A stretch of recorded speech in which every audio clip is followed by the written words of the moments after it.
Can you hear me? Yep, I hear you, bro. All right, we ready to go, man. It's I cool. can't be on long, man. Let me know. Just give me the hot sign when you got us. We got to bounce, man. It's all good. All right, bro. How long you usually go? Um, because I'm doing this like on my own, dude. I just usually I'm around an hour and a half, 2 hours. But if you ain't got that Mm. long, like I said, man, just you give me the hot sign, bro. Whenever you got to bounce, you just let me know. I'll give about 35, 45 minutes, man. I got to work on my car. That's that'll work. That'll work. All right. All right, let's get it started. Hold on.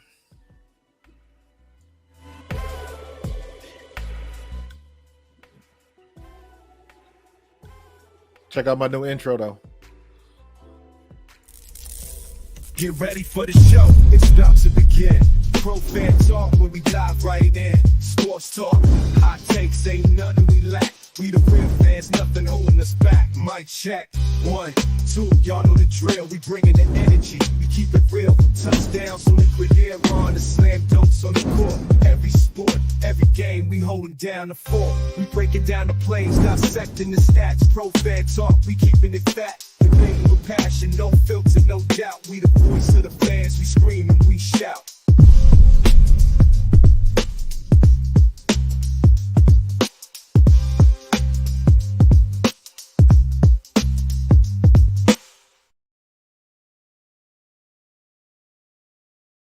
What's going on, good folks?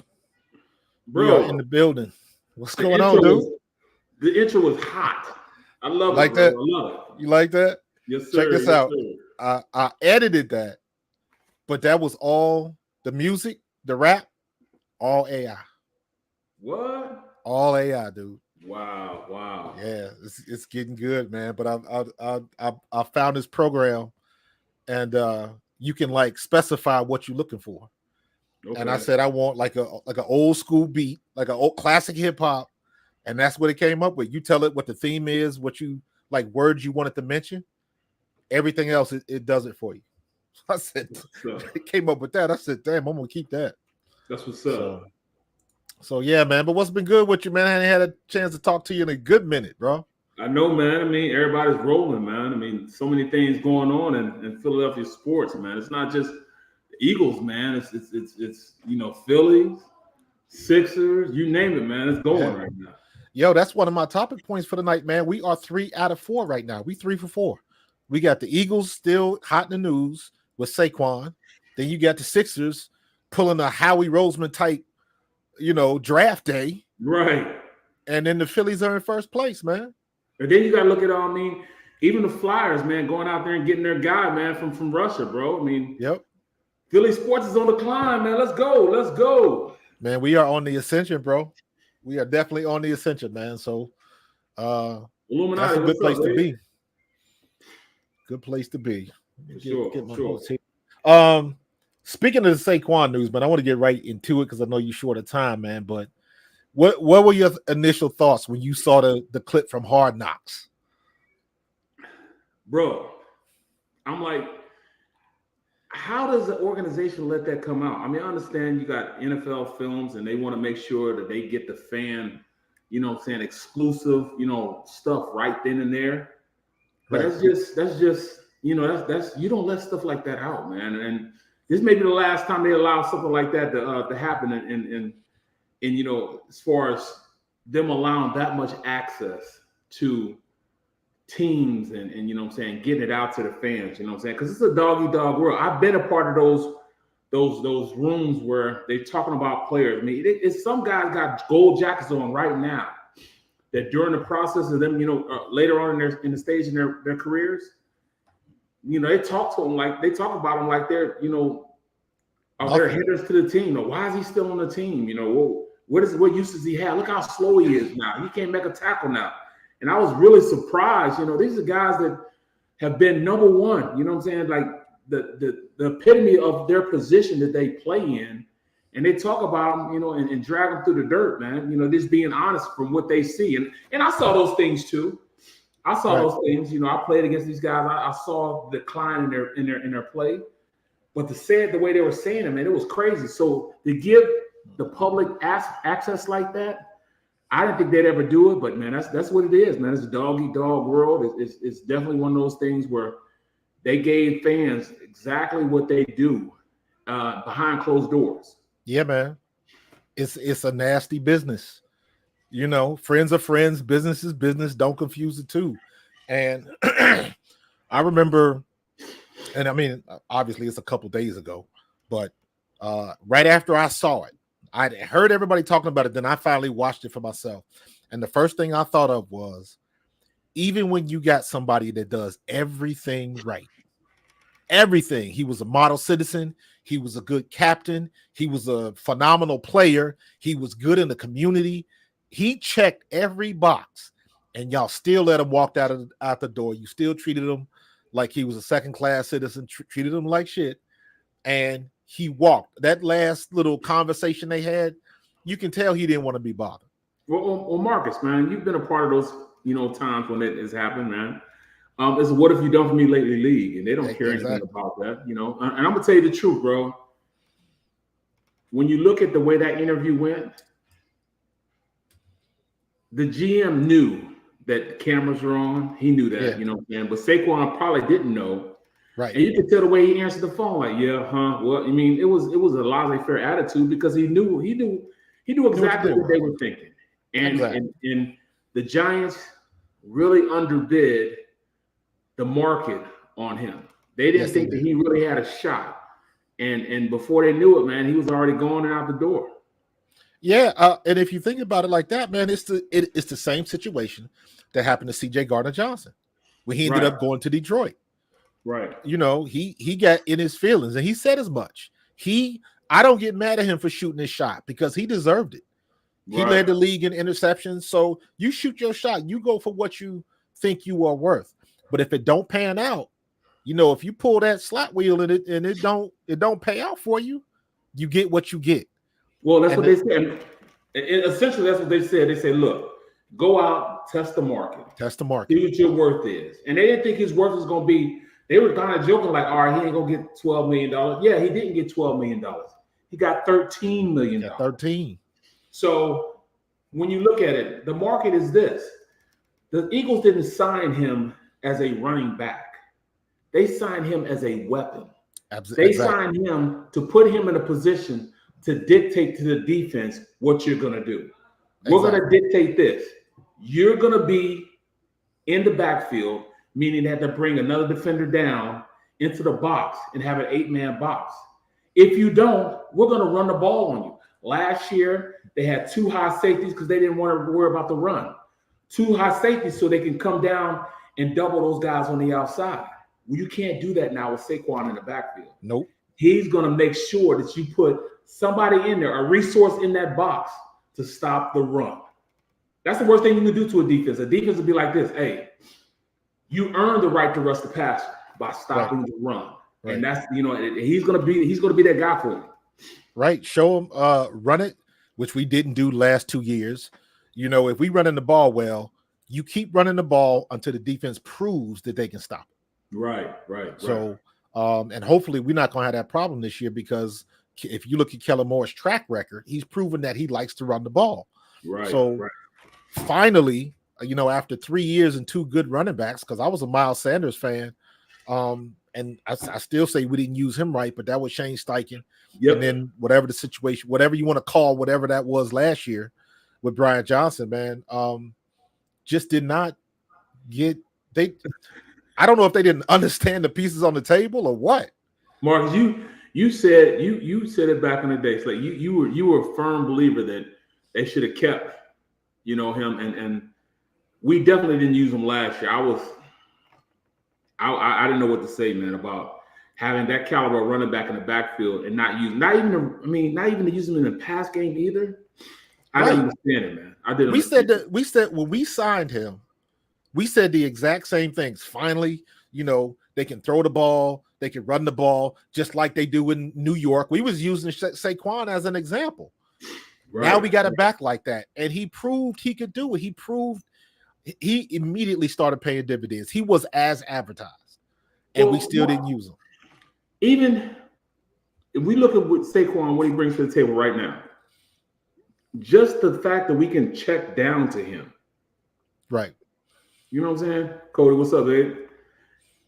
check down is a great play to Saquon because he can make things happen. Make things happen. Make people miss. The check down. We didn't throw the check down. I'm trying to figure out, can Jalen throw the check down? Because we didn't use it at all. Like, we need to really understand how to run this offense. We need to have run blitzes. We need to have checks to make sure, all right, if they run the ball and they see there's a run blitz on, can we check it to the back? Can we check it to the hot route? Can we do things to get us out of just running this mundane offense? And hopefully we got that. Yeah, man, it I don't need stale wasn't the right word. It was just very, very plain Jane, very vanilla. Yes. And a lot of the mistakes that they made, to me, it seemed like it was common sense. It was common sense. And I don't know what to make of the whole situation that we couldn't read a blitz. I don't understand that at all. Well, it wasn't that we couldn't read a blitz. We did not have blitz checks. We didn't have hot routes in the offense. And that means if there was you could tell there was no hot routes in the offense because when you see the blitz come up, none of the receivers, even though they got long routes, none of the receivers turned around and make themselves available to the quarterback. Nobody did. I didn't see. There's no blitz check. I don't remember seeing anybody pat a helmet one time. Right. That's it right there. Yeah. I'm the hot route. Yep. I'm the hot route. And I'm always a lineman, and I know that. Exactly. You know and it's only a couple of routes you're going to run because the blitz is coming, so you got to look for the ball quick. So it's either going to be a dig across the middle, right in front of the linebackers. Yep. Or it's going to be a quick out. Or you got to be looking at the ball on the third step. Or 1, 2, 3, stop route. Make yourself available. Exactly. Almost like an option route. Yep. So I don't know what Brian Johnson was thinking. I don't know if that was Sirianni. I don't know. It's just that is the most frustrating part because I'm looking at somebody like Nick Sirianni. Whether you like him or not, I do have to respect his knowledge enough to know that you just don't get to this point by accident. You don't luck your way up to a head coaching job in the NFL. Right. So there are some prerequisites that you got to have. And for whatever reason, I'm like, dude, you knew Tampa Bay was going to blitz you and we didn't have nothing ready. And that was when I was like, okay, maybe they do need to let him go. But he gave the right answers in that meeting with Howie. He saved his job. Well, I didn't think we needed to let him go. I wasn't with that frame of thought just because I knew he was a better coach than what we gave him then. Yeah, I think he got a little overzealous in thinking that he could just put a young coach in and he's still a young coach. Right. That makes sense. I didn't think he could put a coordinator in who's a young coordinator. I hadn't been a coordinator, but one time, and think that he could be able to put a defense out there that could stop somebody. You just can't do it. Nobody knew what to do out there on the field, and when nobody knows what to do, you're 3 steps behind. You just can't do anything. So yeah. Once San Fran came, just like Cody said, once San Fran came and hit us in the mouth and gave him the game plan, it was toast after that. Couldn't get right. Every time we stand up, we still wobbly. Yeah. Couldn't get it together, man. But we'll see, man. I still want to see. I know the talk has been that now that Sirianni is completely hands off, this is all Kellen Moore's driving. He in the passenger seat riding like everybody else, but this is Kellen Moore's. This is his vehicle, and he's gonna drive it. And based on Kellen Moore's track record, I'm like, okay, maybe it needs to be that. Now, the one thing that does kind of concern me is Jalen Hurts has to learn another offense. Yeah. And it's like, I hate that because I look at what as good as Jalen Hurts was with Shane Steichen. I got to look at that first year with Shane Steichen. Right. He took his lumps, he had to go through that learning curve, but when he got it, he got it. So I'm hoping that learning curve is a little bit thinner now that he's had a couple of years under his belt. He knows what it means to be a starter, a quarterback, an elite level quarterback in this league. So hopefully he can absorb that a little bit easier now that he's been around for a minute. He knows what to expect. So I know I've been seeing the the footage of him wherever he was, had everybody working out with the young fellas and all that kind of stuff. I'm like, dude, I just hope you got it when it's time for you to get it, and we'll be all right. So at the end of the day, man, I'm thinking this offense should be prolific. Period. Prolific. Yeah. And when I say it's prolific, at least a top 3 offense, considering the fact that everything they have. I mean, this is a better. If you look at it on paper, it's a better offense than even San Fran. Because we have more balance.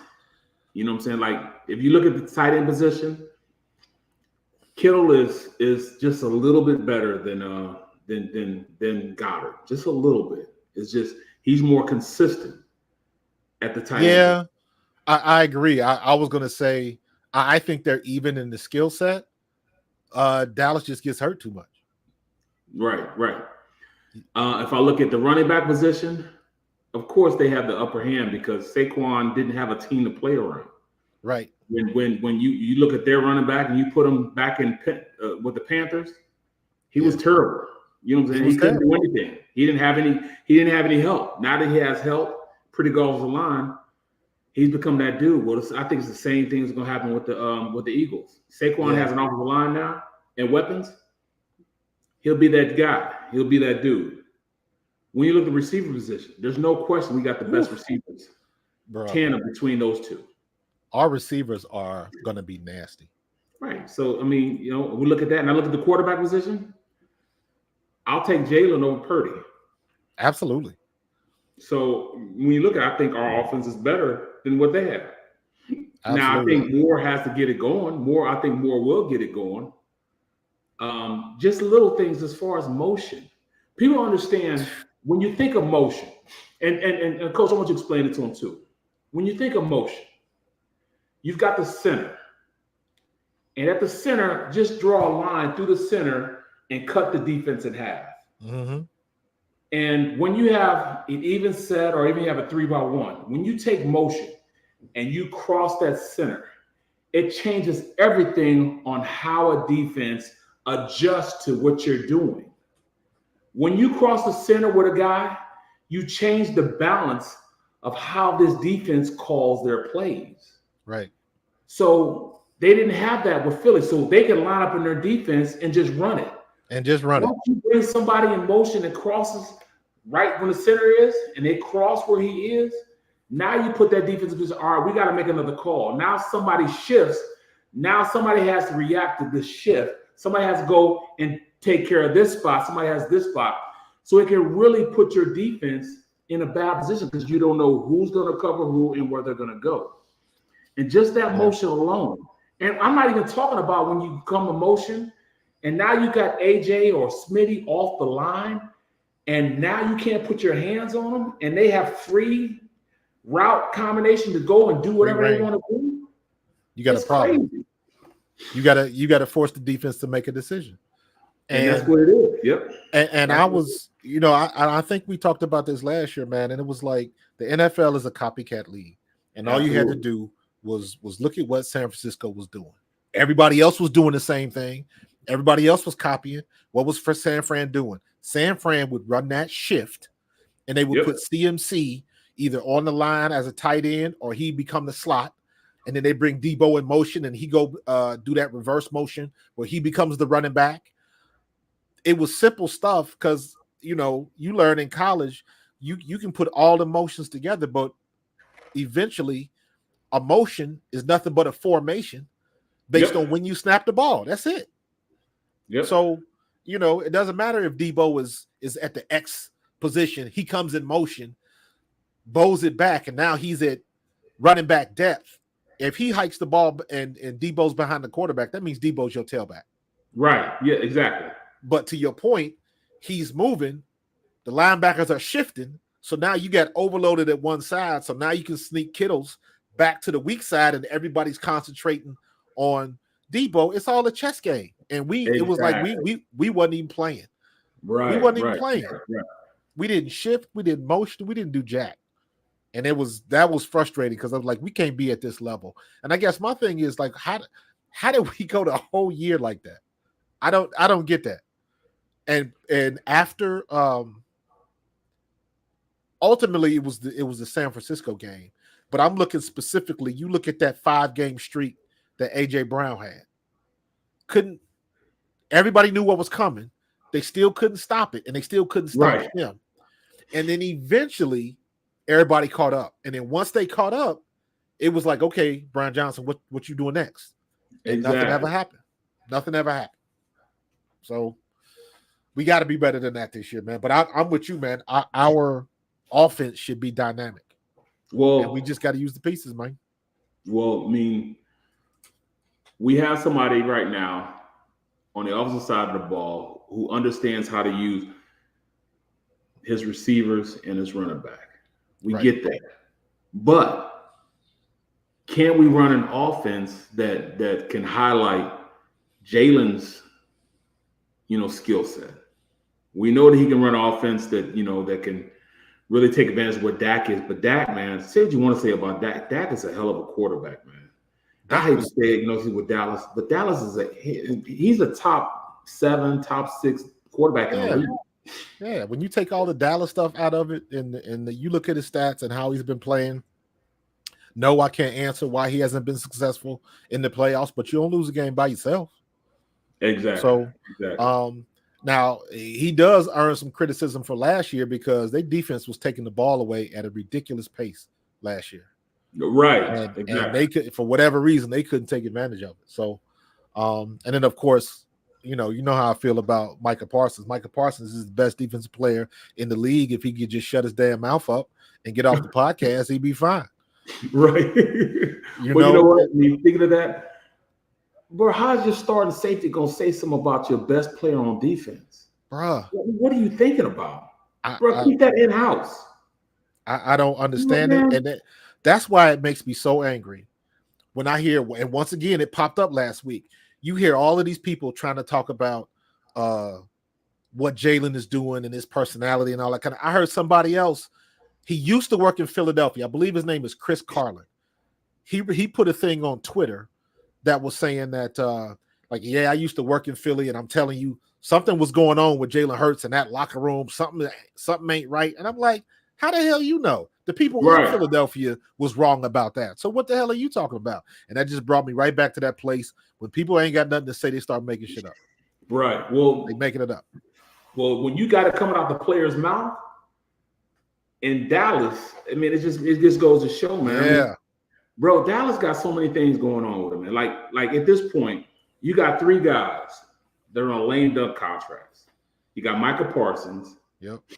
You've got a CeeDee Lamb. You've got your starting quarterback, Dak.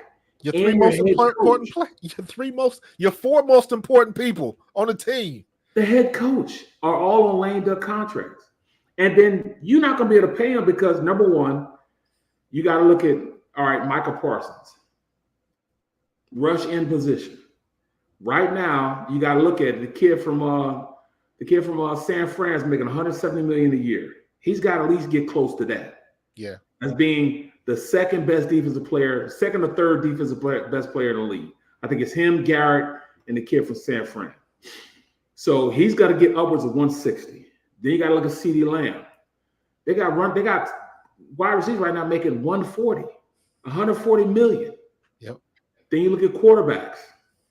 Dak is going, if they don't pay him this year, he's going to go somewhere else and get at least 280 million. They got to give him right now. They got to give him at least Kirk Cousins money. They got to give him Kirk Cousins money at the very minimum. Bro, they got to give him Lawrence money. He better than Lawrence. Lawrence got 275.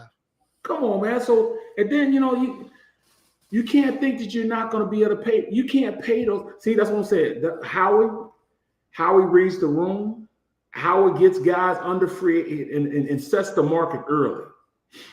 We'd be like, why is he paying this guy now? Because he's paying this guy now because the market is going to be so high that, he just read the room better. Yep. The whole situation with Hassan walked, but they ended up signing Josh Sweat. Prime example. What's up, bro? I ain't seen you in a while. What's the deal? About 316. He been faithful. He got the wrench, man. So I tell everybody, if you got a wrench, that means you've been coming to my streams faithfully. but yeah, man. And I made the correlation with Hassan Reddick and Saquon Barkley from this standpoint. When, especially after I saw that clip from Hard Knocks, when Saquon Barkley left New York, number one, he didn't want to leave. Number two, all of those relationships and agreements and events that he had planned, they didn't just stop. He still got to go back up to New York, got football camps and signings and all of that kind of stuff. And then I saw the thing, Hassan Reddick had his football camp down in Camden. And I'm thinking the same exact thing. Just because they traded him to the Jets, he still got all of these ties. I mean, this is where he's from. All his people are down here, his family down here. All of that stuff didn't just stop. He's just in a different place. He still got to come back. Then you got to deal with all the questions and deal with all of that kind of nonsense once again, man. And it goes back to what I said earlier, man. It's just the NFL is a nasty business, and they don't give a damn about you, regardless of how good you are. Exactly. So looking forward, man. They underbid him. Yeah, they underbid him. Oh, my golf game sucks. It always has, and it always will. You know what I'm saying?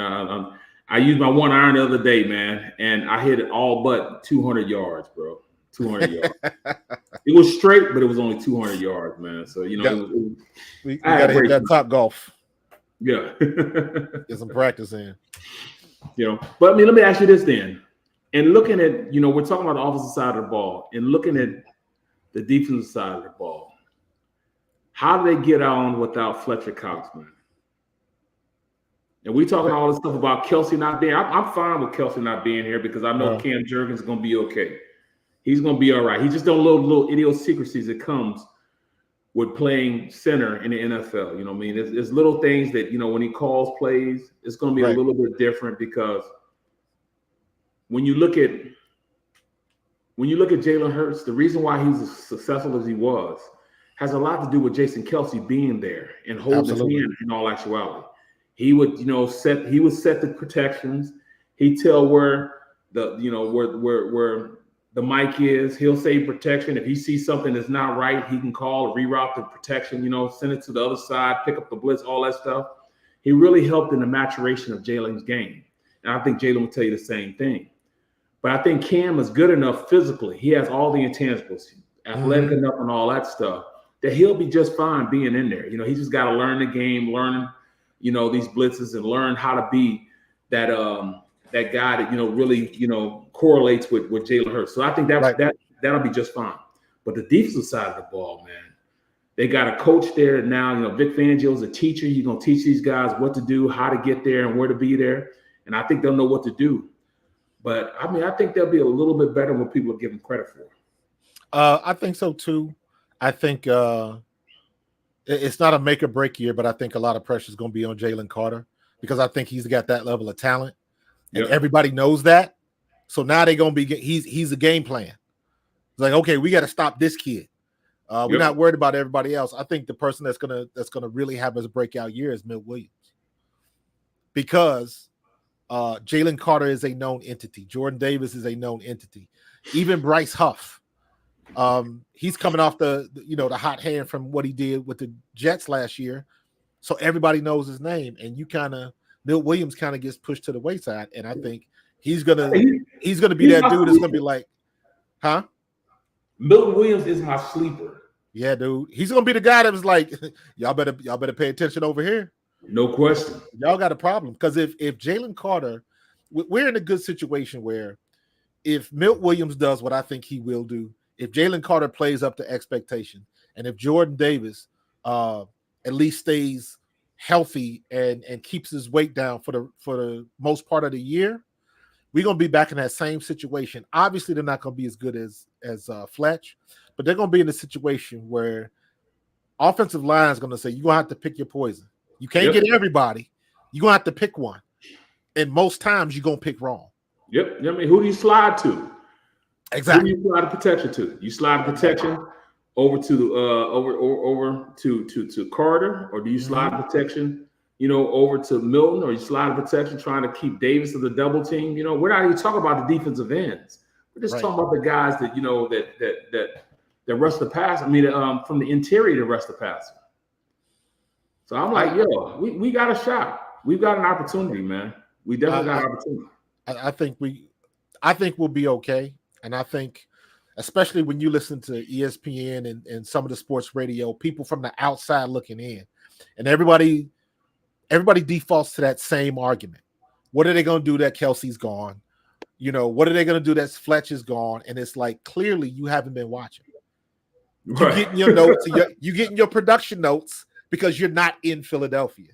Because anybody that's in Philadelphia, to your point, we know how Cam Jurgens is. We know he's going to be fine. He had a whole year under the best coach in NFL history on the offensive line, and arguably the best center in NFL history on the offensive line. 2 years. Stout University. Yeah. So Stout and Kelsey going to have him ready. So I think Cam Jurgens could have started last year and we wouldn't have missed a beat. So handpicked by Kelsey.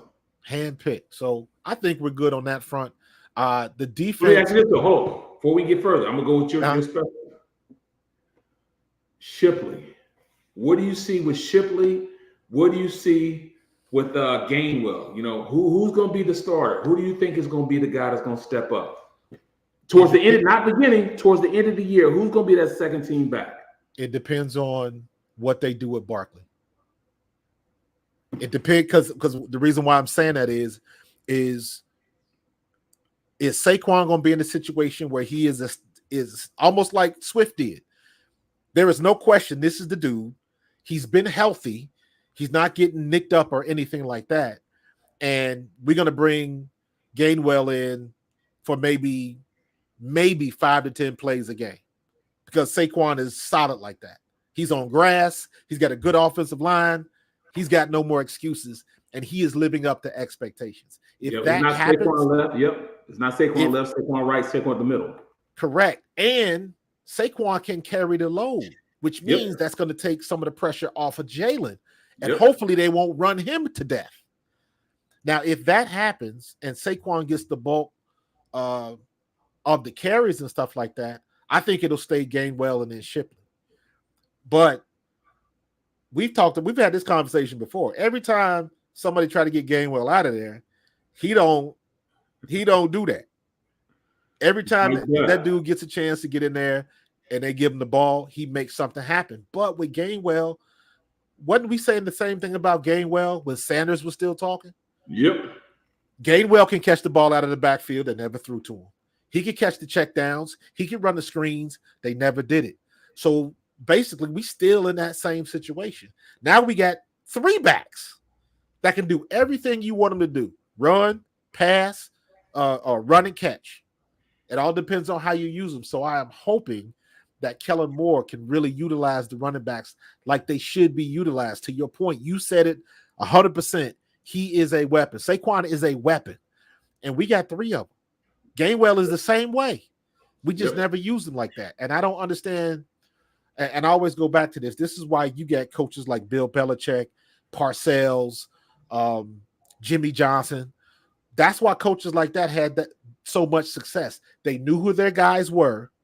If they had a guy that could do one thing well, then damn it, he would do that one thing all the time. They knew what they had and they used it to their advantage. And for whatever reason, these coaches these days, they think they're too smart for their own good. Well, that comes with this new, like everybody's talking about, the head coach doesn't is not calling the play, so he's not. Bro, they never did that when we was playing. Nope. They did not. Head coaches were head coaches. Offensive coordinators called the offense, defensive coordinator called defense, special team coordinators called the special team. They're acting like this. This is like new from like the last 10 years. The teams have head coaches that call the offense. I never liked it in the first place. Why have an offensive coordinator when your head coach is calling the plays? To me, it doesn't make sense. And they're talking about, this head coach not being, he's not calling the plays. So why is he the head coach? Because he's a manager of men. He's a manager. He's got to make sure that his message goes through the coordinators, From the coordinators, it goes to the players. That's the way I was taught, bro. We didn't have anybody calling the plays, man, when I was playing. No. And that's the way it should be. And I think people, they've gotten confused with this media hype about what a head coach can do. Right. And some of these young gurus that have kind of taken the league by storm. But you look at Dan Campbell when he got to the big game. He made some mistakes going on fourth down and all of that kind of stuff. Now, mind you, he called the right play. His player just didn't catch the ball. I don't know. Is that his fault?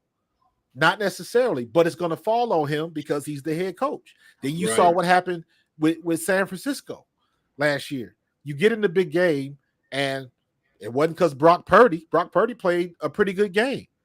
You still got beat. You still made some mistakes. So what are you going to say now? You the offensive genius that's calling all the plays and everything, and you still came up short. Look at Big Red. Big Red don't call the plays anymore. Nope. He just won a Super Bowl. You look at the Steelers. The Steelers, he don't call the plays. I mean, when they won all them championships with the Patriots, Belichick never called the plays. Never called the plays. You don't tell me now that these new wave guys, I mean, the 49ers, okay, your guy's real smart, but look what he did when he was his offensive coordinator in Atlanta. Look what he just did. He just lost the Super Bowl this year. You know what I'm saying? I mean, look at the Rams. Okay, you won a Super Bowl 3 years ago. Right. You know, everybody wants those type of players, those type of coaches now. I'm a firm believer in head coaches being head coaches, offensive coordinators coaching their offense, defense coordinators defense. You know, to me, that's just how it's supposed to be, man. That's the way your message gets put out equally to everybody on the team. Because I mean, I don't have a problem with Nick Sirianni and how he does and conducts his business. They still believe in him. Absolutely. What happened last year, I think, was an anomaly. It won't happen again. He'll be able to hold the reins. And evidently, the players believed in him because I'm sure that Mr. Lurie, you know what I'm saying, Lurie's like, look, I'm about to let you go. You got to really convince me you better tell me something. Be the guy. You know what I'm saying? Absolutely. So whatever he said, he convinced him to be the guy. Absolutely, man. And it's my opinion that if it wasn't for Sirianni last year, then that locker room would have been fractured. Yeah. It would have been a serious problem. But I think because all of those guys have such respect for Sirianni, he is a true player's coach. Yeah. And he can relate. And once again, listening to social media and these media heads on the TV, they expect one thing and they don't really understand what happens in the locker room. They don't really understand the dynamic that happens in the locker room. It's a whole different beast than these people think.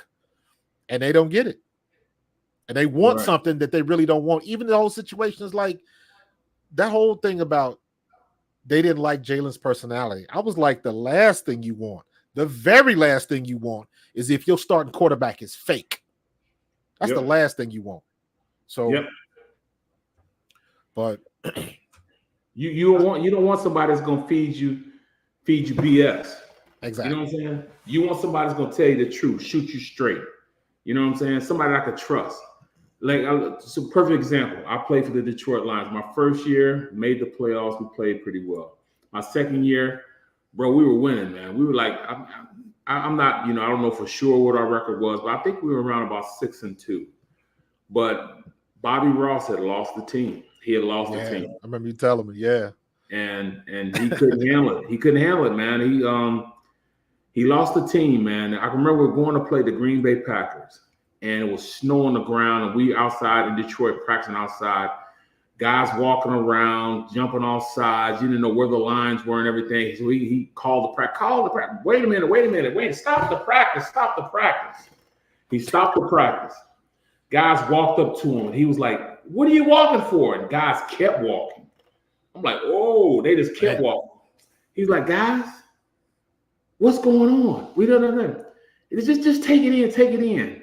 And on our way in, Robert Porcher and Herman Moore turned around. Hey, that means we ain't got to go to meetings too, right? He just fell face first into the snow. Coach Ross. And he couldn't handle it, man. He couldn't handle it, man. He had lost the team. So he came in the next day, he said, look, guys, I don't know when I lost the team, but I lost it. And he said, for health reasons, I can no longer be the head coach of the Detroit Lions. And Gary Moeller, former Michigan head coach, became our head coach, man, from that point on. So you can't lie to guys. And I think that's what they were saying. They were saying he had lied to guys so much that he lost the team and nobody believed in what he was saying. So, from that point on, he wasn't our head coach anymore, man. He just left, man. And Gary Moeller became our coach. Yeah, man. And the pressure is still the same on top of now you got social media tracking your every move, thought, comment. Everybody got receipts. Right. So you have that whole aspect of it. And you got to be super careful on what you say. So just from that standpoint of it, man, it's like, you know what? When you look at everybody else and what's going on across the league, man, Sirianni doing all right. Right. Exactly. This team believes. Absolutely. Playoffs all 3 years? Yep. And then all the stuff with Jalen, as far as Jalen, not giving him a ringing endorsement. That's not Jalen's job to give his head coach a ring. He's like, all right, I play. They pay me to hand the ball off, throw passes, run when I have to run, pass the ball when I have to pass the ball. I done been around a lot of quarterbacks that didn't see eye to eye with my rookie year. I was privileged to it. Randall Cunningham absolutely hated running John Gruden's offense. He hated running the West Coast offense. Right. He didn't want to study it. He didn't want to do anything. He didn't want to have anything to do with it. He would go out there and just do his thing. And it didn't really work, but that's what we did. But we ended up, going to the playoffs, man. We was very successful. Got to second round of the playoffs. It just so happened went to Dallas, and Dallas shut all that down. But it was one of those things where you don't have to be best friends with your head coach to be a quarterback. Right. He wasn't best friends with him. I'd have been around quarterbacks that, didn't get along at all, with the head coach. So as long as you go out there and do your job, it doesn't matter. And that's what I'm saying with Jalen. Jalen's going to go out there and do his job. Jalen's going to be ready to play this year. All the extracurricular stuff he had last year when he signed his contract, you're not hearing anything about that. You're not seeing him in these new ads, these Nike ads and stuff like that. You don't hear anything. All you see is this Eagles team. And I'm telling you right now, Jalen is going about his work. He locked in, man. And even when he signed his contract, comparatively speaking, when you look at him compared to other quarterbacks, Tom Brady, anybody that's making that type of money, how much extra stuff did he do? Not much. Not much at all. So the fact that people would try to make up stuff like he's all of a sudden different and he don't want to talk to nobody. I mean, what's his name? Britton Covey smashed that rumor the very next day. Britton Covey was like, I don't know who's telling y'all this, but it ain't me. You know what I mean? He was like, he been the nicest teammate to me, so I don't know what y'all talking about. I was like, man, get out of here with that. Britton Covey got a little pissed off me because I paraphrased what he what an article has said. He was like, no, I didn't like dude, relax. Understand what you're saying, relax, man. I've been in the NFL locker room. I know a little bit about NFL locker rooms, you know what I'm saying? But I'm just saying, you can, and I know for a fact, Britton Covey don't have the same relationship that A.J. Brown has with Jalen Hurts. Just like I never had the same relationship with quarterbacks that I was with. Randall Cunningham, I was cool with him. We were great friends, you know what I'm saying? Rodney Pete, I can still go back to him. Charlie Batch is still my best friend right now. I can call Charlie right now. He'll come down here, Charlie Batch, you know what I'm saying? Certain guys I had that with, but I don't think Britton Covey and Jalen Hurts are on the same page. Like he's kicking with him, because I know, I don't think Jalen's the guy that goes out and kicks it anyways. You know what I'm saying? Exactly. And I'm like that same dry, no comment having, stoic, whatever adjective you want to use. That same dude was the same dude that took us to the Super Bowl. So why is it a problem now? I don't know. So exactly. You know what I'm saying? So I don't need for them to be best friends. So that narrative right there, I never believed in that narrative. I don't care about that. He don't need to say anything. As long as he goes out there and plays, it doesn't matter. It doesn't matter. At the end of the day, it doesn't matter. But I mean, I did see some things this offseason that got me going in the right direction. And really, one of the biggest things was just AJ Brown. Yeah, AJ Brown taking hold of the reins and be like, look, we're gonna be all right. We're gonna be all right. He making sure that, all right, you can just ride with me. I'm gonna make sure that everything's gonna be okay. You know what I'm saying? Man, to have him and Smitty on the same page. Mm-hmm. What? But hold on. But then after that, What? who's our third receiver? Who's our fourth receiver? Everything I'm looking at, man, is like I got the Paris Campbell, because everybody wants to put Aeneas Smith up there. But he can be that gadget guy. You know, I see he can be the gadget guy. And not for nothing, I didn't mind when they put Britton Covey in the slot. I didn't mind that. Late in the season. Oh yeah. And I think these days more than at any point in our era of football, people get so caught up in the names all of a sudden. Right. Like, well, I don't want him on there because his Madden rating ain't high enough or something. You know what I'm saying? But when Britton Covey was in the slot, like, listen, he can make some people miss too. Oh, he did. All you gotta do is get the ball in his hands. That's it. And I'm not being prejudiced when I say a Wes Welker, but he might be a Wes Welker. I mean, I like that. I want that. Absolutely. Wes Welker, Julian Edelman. Somebody that's shifty. You know what I'm saying? I mean, I don't care about the skin color, but you know what I'm saying? Somebody that's shifty. Somebody go out there and make plays. That's all I want. Get the ball in his hands. Let him go out there and make a play. All of a sudden, bam. Mm-hmm. He's that guy. Because, I mean, quiet as kept. Aeneas Smith might be that starting returner. So, absolutely. Yeah, I mean. You know what I'm saying? Absolutely. And not for nothing, man. The last 2 years, the two biggest players that everybody missed on. Everybody missed. Brock Purdy and Puka Nacua. Yep, bro. You know, I call college football games on the weekends. You know what I'm saying? So the last, I say 2 or 3 years, I've called BYU games. Mm-hmm.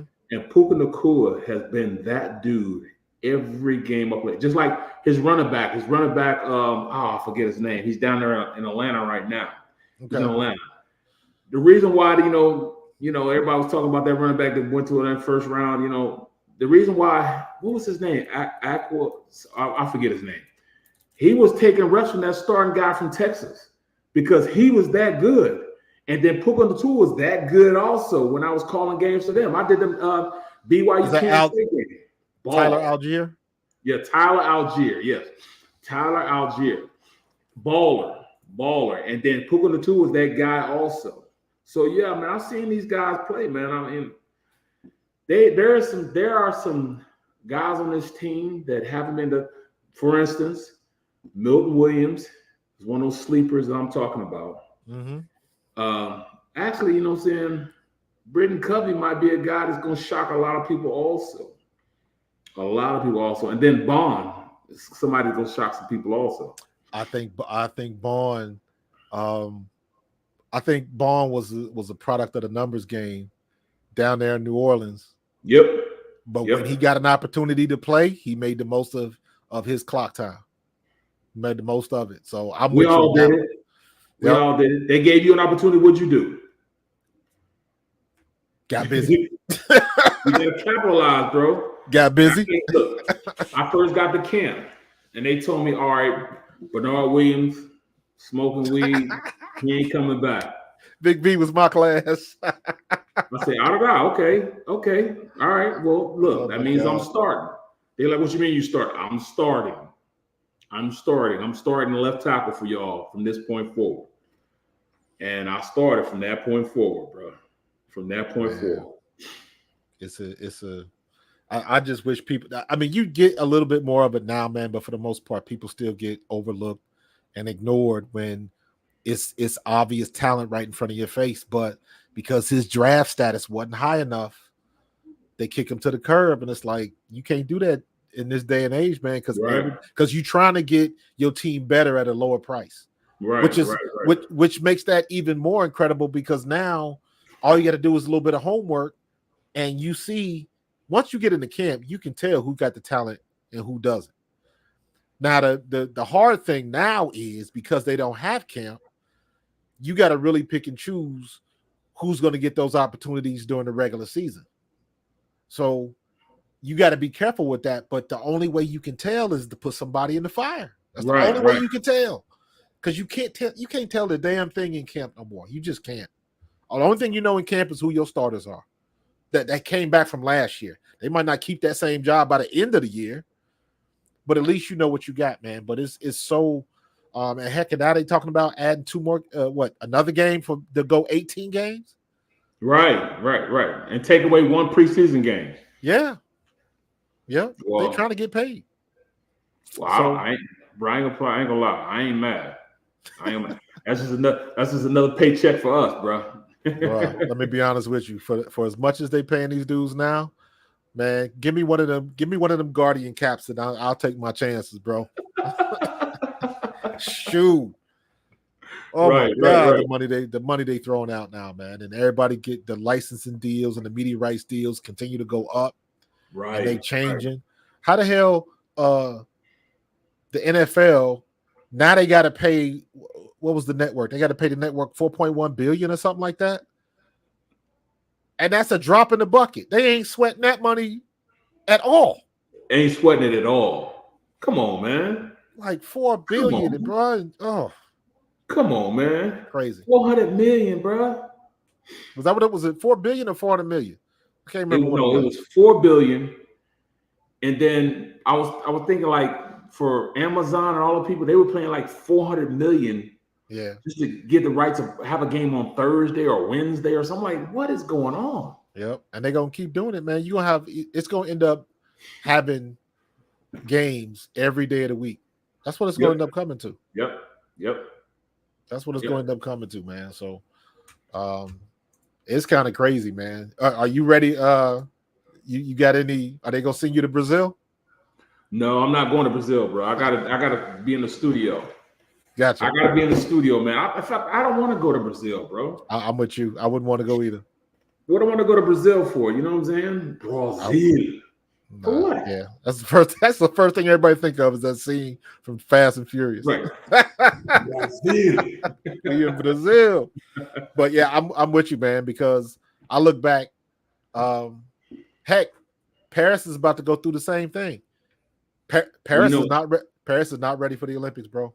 And you see the logo right there, NBC. So I mean, I got to be tied in with it too. You know what I'm saying? Yep, man. So it's been the last, like when it was in Rio, you had all of that stuff going on, and then you look across the highway and you see all the favelas and all of that poverty over there. They built a wall so you couldn't see it from the state. Like, what in the world is going on, man? They're trying to put that out, and all of the stuff going on. I don't know if you heard about that going on in Paris, where in some type of protest. Oh yeah, they wanted all the people to come poop in the river. What? Yes. They've been trying to clean up. It. They've been trying to clean up this river for the longest time, and it is just straight nasty. And whatever they did, they had people coming out they had a protest, and they had everybody come out and poop in the river. Wow. It's like, what in the hell is going on? So, at least they got what 2 weeks before they get started. Yep. So we'll see what's going on. Have you been watching any of the tryouts or anything like that, the prelims? Yeah, man. Of course, I've been watching the track, man. 4x1, 4x4, the girls 4x1, the 4x2, the mixed 4x1 and 4x4. I didn't know they did that, bro. I didn't know they was gonna do that in the Olympics. Right. I didn't know. Right. My one of my college teammates, his daughter just qualified. She's gonna be on the 4x4 team. Her name is Shamir Little. One of my childhood friends, my uncle's actually friends with him. He was older. He's like 4 years older than I am. But my uncle Patrick, man, his son is Coleman, the 100-meter sprinter.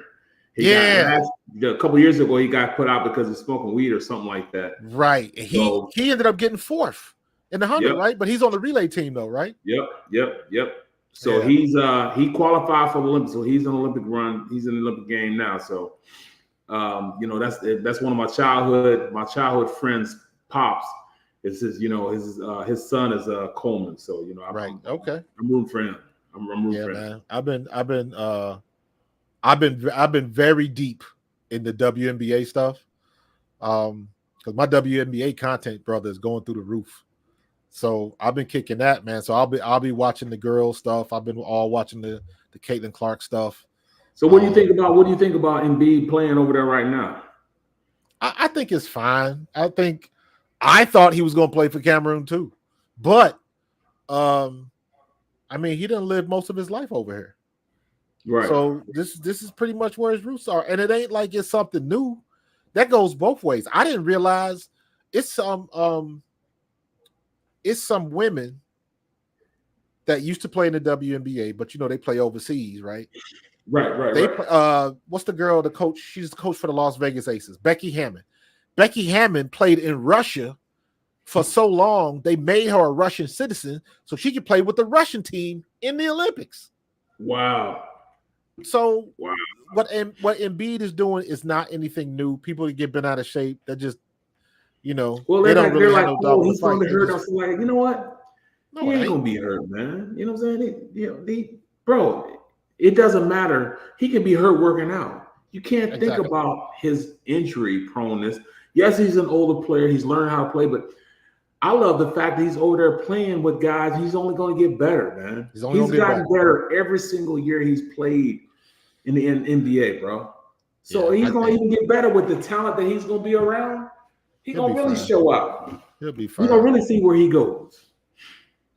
But they're gonna get challenged, man. I don't think it's at this point, especially in the NBA and the potency of all of these European players now. There's no cakewalk no more. Right. They don't have that no more. There's no more. European teams have gotten better. Much better. Much better. Well, it's not fair because they're literally pros. From they turn 12 years old, especially like soccer and stuff. 12 years old, man, they're getting contracts, $4 million, contracts to go to school to play soccer. You know what I'm saying? It's big time money.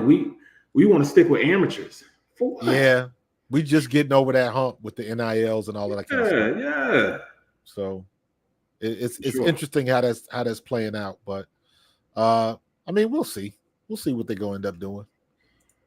Bro, I appreciate you, man. I love talking with you, man. I love getting on with you, man.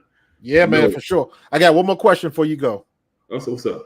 How you think Trot Jr. is going to do? Ooh. Trot Jr., like, I'm going to tell you this. The moment will never be too big for Trot Jr. Agreed. He was born for this. He's been doing this since I can remember him playing because he played over here in Voorhees, where I live at, man. And I can remember him taking everything in his pops would tell him, right, and just getting better and better. So the moment will never be too big for him. He used to playing in his pop's shadow, and I want to say his pop's shadow, not playing underneath his pop's shadow, but living up to his pop's way of playing his entire life. Now, when he gets there, he's going to start off on special teams. But it's going to be hard trying to keep him out that lineup after this year. It's going to be really hard trying to keep him out that lineup.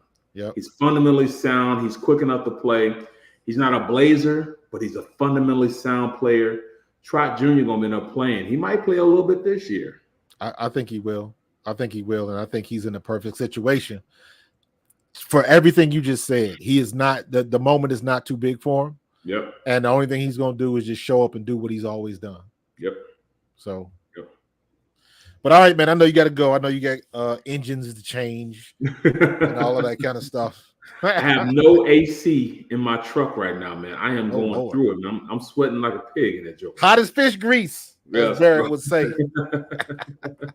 All right, brother, I appreciate you popping on with me, man. Yes, sir. Appreciate it. Thanks for calling, man. Yes, sir, man. We're going to connect again closer we get to this season. I'm trying to get up to, because I know they're going to have the alumni day at practice.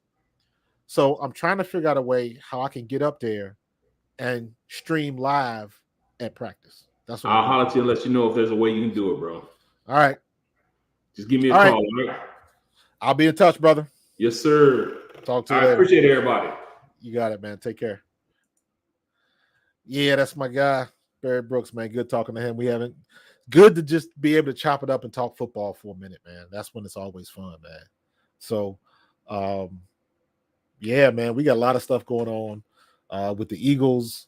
Our roster is set. Coaches are set. A lot of high expectations for what the Birds are going to do, man. I'm all for it, man. I'm all for it. So, but now that we got the football out of the way, and that was a fun conversation, man. I ain't gonna lie, I missed that conversation. But did everybody see the game today? I want to jump into the WNBA. I saw the game. I couldn't live stream it because the game came on at 12 o'clock. I was at work, and I wasn't, I'm not trying to do that. So, but I did watch it watch the first half on my lunch break and had it on. And I tell you what, man, I don't know what the hell Christy Sides was doing. Yeah, I don't know what she was doing with that, with the lineup that she started with, and she knew she screwed up. She knew she screwed up because in the post game press conference, she didn't want to answer any questions. So that was interesting, man. Another wasted effort by Caitlin Clark. Caitlin Clark had a great game, 29 points, 13 assists, and like 5 or 6 rebounds. She had another great game, but again, in the loss. And they battled back, got it to a 1-possession game, and just they couldn't get over that hump at the end.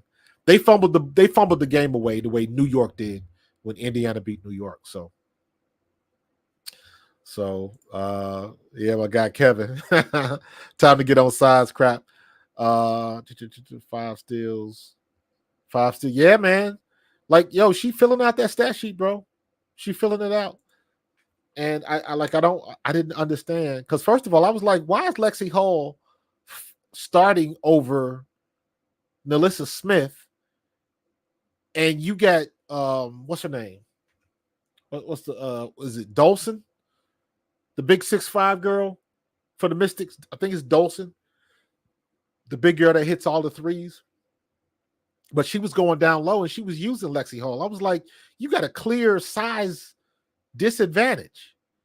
Why would you keep that in there? That to me, that made no sense. But she started with her, and yeah, they got down quick. It was 5-0, and then next thing you know, the Mystics were just rattling off points, and Indiana couldn't hit a mirror in the bathroom. Like, it was bad.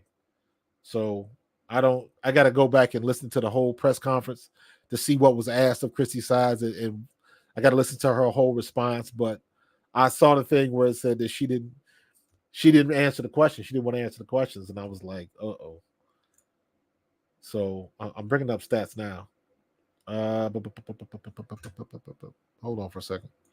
I can switch up, Richard, real quick. There we go. Yeah, this game was not that close, 89-84. They caught up in the last 3 minutes of the game. But for the most part, Washington was controlling this game. Look at the points. 25-7, 26-17, 25-20, 25-18. And then Indiana outscored them 29-13 in the fourth. But they couldn't quite seal the deal. But yeah, Katie Lou had 8 points. Not bad. Aaliyah Boston only had 6 points. She was 6'6" and she didn't have no assists. 6.6 rebounds and 2 blocks. 5 turnovers. That's a horrible game by Aaliyah Boston. And Aaliyah Boston, she is up and down. She had been playing physical and has been pretty good the last 3 or 4 previous games. And then today, it went right back to that stuff. I know I saw a couple of times where standing around waiting for the ball to bounce to them on a rebound. And then somebody from the Mystics just kind of sneaks around her and knocks the ball out of her hands and they steal the rebound. And it was like, why is she struggling with grasping rebounds and holding those rebounds. I don't understand that at all. And that must be something that they don't work on. I don't know. Because it happens too often. It happens too often. Yeah, Kevin, she did get in foul trouble early too. She had 2 fouls in the first period. So yeah, you are 100% right. She was on eggshells. So, but yeah, I didn't understand that lineup, but I'm like, okay, let's roll with it. And I was good to it. I was good with it until I saw what the Mystics lineup was, and I was like, oh no, this is not gonna work. This is not gonna work. You got the size disadvantage down low, and that's where you need them. And sure enough, they got blitzed by that. And I don't. Maybe she didn't know what the starting lineup was gonna be. Everybody else did, so I I don't know what to say to that. But guess what? They got their ass beat in for 3 quarters, and then they brought it back in the fourth and just could not get it over the hump. Could not get it. Kelsey Mitchell, she kind of struggled today, although struggled is maybe that's not the right word. But no, she struggled because she did not hit 1 3-point shot out of 8. She's 0 for 8. Caitlin Clark was 5 for 9 from deep. So she had a good game. Katie Lou was 2 for 4, so she was 50%. Lexi was 1 for 1, and that was it. You only had 3 players hit any 3-point shots. That's bad for business right there. That is bad for business. Nalissa Smith was 5 for 10. She had 11 points. She didn't get any rebounds though. She had 2 rebounds. She played 27 minutes. Erica Wheeler had 6 points, but I mean, you know what the situation is with that. Caitlin Clark ended up with 5 turnovers. You know my rule. If it's 5 turnovers or less, I'm okay with that. But as a team, they had 21 turnovers, man. 21 to 16 in the turnover. So you're not gonna win games like that, man. So yeah, Kevin, she did play a decent first half, and then second half, it just I don't know what happened. I don't know what happened. So yeah. They got to be better at that. Got to be better at it. So, is there another game? I don't think. Do they have another game this week? Because I think Friday is the last game before the break. Friday, July 12th, Indiana plays. Phoenix comes to town. That's a 7:30 game, so at least I might be able to stream that. Friday is my birthday, so I don't know what I'll be doing at 7:30, but I don't think I'll be able to stream. I don't know. But if I'm not streaming, I'll probably turn the scoreboard on and have that going. So we'll see. But let me see. They got a game the 13th, 14th, and the 16th. 16th is the last game. So next Tuesday. Next Tuesday is the last day for WNBA until they go in the Olympic break. And then they got 4 weeks off. They got a month off. Listen, Kevin, I don't look at Reese as a stat pattern. I don't look at it like that. I've been around sports and played ball long enough to know if she getting rebounds, she getting the rebounds. It ain't like the other team ain't trying. I don't know what they doing, but she tends to get them. And guess what? Wouldn't nobody say she was padding stats if she was getting 8, 9 rebounds a game? They say, hey, she's doing pretty good, averaging 9 rebounds a game. But because she's getting the double-doubles and she's getting so much publicity from it and visibility from getting those double-doubles, now everybody got a reason. I'm like, man, she's just playing. She's doing what she's been doing. Then nobody have a problem with it. When Alyssa Thomas slammed her on her head and she only had like 6 rebounds that game, then nobody cared about it. So she's doing the same thing, except she just got a little bit more confidence. I think the person I feel bad for is Camila Cardoso, because Camila Cardoso should be getting some of them rebounds.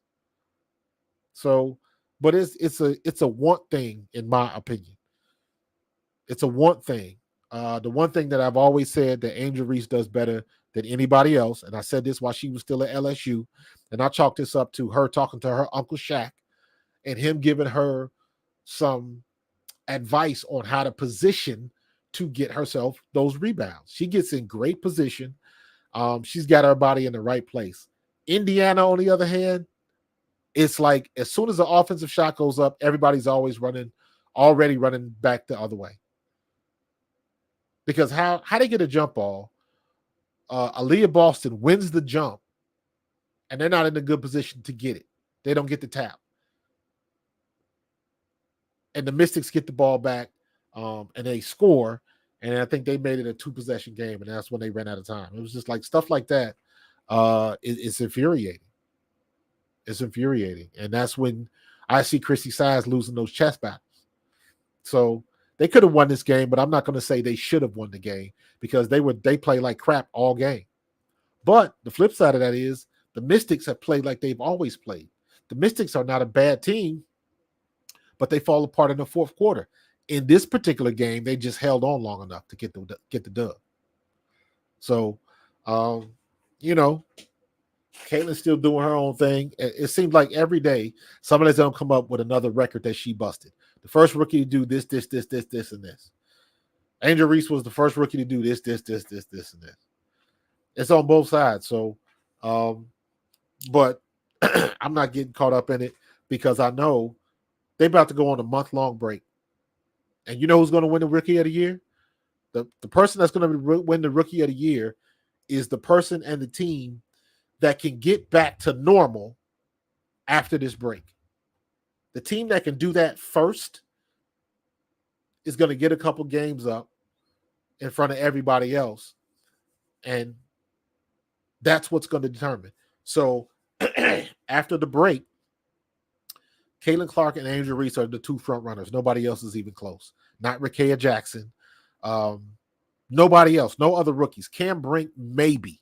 Kate Martin is not even close. They're not even in the conversation. And I'm saying that because both Angel Reese and Caitlin Clark, Angel Reese plays 31 minutes a game. Caitlin Clark plays almost 35. She's like 34.8 or something like that. So just from the time, the amount of time that they're playing, they got a little bit more time to put stats on the sheet. Everybody else does not. So, and I'm saying all that to say, when they come back from this break, whoever can get back up to form the quickest after a month layoff. Now, all of the women that's going to play in the Olympics, they're going to have an advantage because yes, they're going to be fatigued, but they've been playing, so they're still going to be sharp. And this is a situation, and I could be wrong, but it's up to her to prove it. This is after the break, as I think, where Caitlin Clark is really going to separate herself in this category. And the only reason I'm saying that is because Caitlin Clark does not have the same distractions that Angel Reese does. Angel Reese is doing the glamour stuff, all the fashion shoots, all of that kind of. She's in the. Angel Reese is about in the celebrity profile now, and ain't nothing wrong with that. But I'm looking at it from the standpoint of on this month-long break, who's going to be in the gym, who's going to be putting in more work, and just based on that question alone, I'm saying Caitlin Clark. But we'll see. I could be wrong. But it's been a good season, good first half of the season.